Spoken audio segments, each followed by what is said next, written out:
ఎందుకు కోడ్ జ్ఞానం చూస్ చేసుకోవాల్సి వచ్చింది?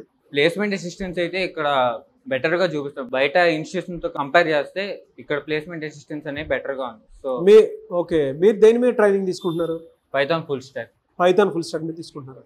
ఓకే, ఇక్కడికి వచ్చిన తర్వాత రాకముందు మీలో మీరు చూసినటువంటి చేంజెస్ ఏంటండి? మాకు మెయిన్లీ ఇప్పుడు ప్రజెంట్ నేను జాయిన్ అయ్యి 2 months అవుతుంది. మాకు పైథాన్ కోర్స్ మీద అయ్యాయి అండ్ సాఫ్ట్ స్కిల్స్ మీద అయ్యాయి. ప్రజెంట్ ఎస్క్యూఎల్ మీద జరుగుతుంది. సో సాఫ్ట్ స్కిల్స్ నుంచి నేను కమ్యూనికేషన్ ఎలా ఇంటర్వ్యూ క్రాక్ చేయాలన్న కమ్యూనికేషన్ అనేది నేర్చుకున్నా. పైథాన్ నుంచి వచ్చేసి లైక్ నేను ఈసీ డిపార్ట్మెంట్ నుంచి వచ్చాను. సో నాకు ఎక్కువ ప్రోగ్రామింగ్ మీద ఎక్కువ నాలెడ్జ్ లేదు జాయిన్ అయ్యేటప్పుడు. కంపేర్డ్ టు దెన్ ఇప్పుడు నాకు ఒక బెటర్ నాలెడ్జ్ అనేది అయితే ఉంది. మాక్ ఇంటర్వ్యూస్ వల్ల మీరు బెనిఫిట్ అయింది ఏంటంటే ప్లస్లు మైనస్లు తెలుస్తాయి కదా? మాక్ ఇంటర్వ్యూస్ అనేది ఎవ్రీ వీక్ జరిగిద్ది. మంత్లీ వన్స్ అలా జరుగుతుంది. ఎవ్రీ వీక్ జరిగిద్ది.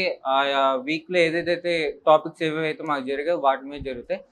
సో అలా వీక్లీ కంటిన్యూస్గా జరగడం వల్ల క్లాసెస్ ఏవేవైతే జరుగుతున్నాయో కంటిన్యూస్గా సిలబస్ రివైండ్ చేసుకోవడం అవుతుంది. అండ్ అలాగే ఇంటర్వ్యూలో వాటి బేస్ మీద క్వశ్చన్స్ ఎలా అడిగితే ఆన్సర్ ఎలా చెప్పాలి అనే వాటి మీద మాకు కంప్లీట్ నాలెడ్జ్ అనేది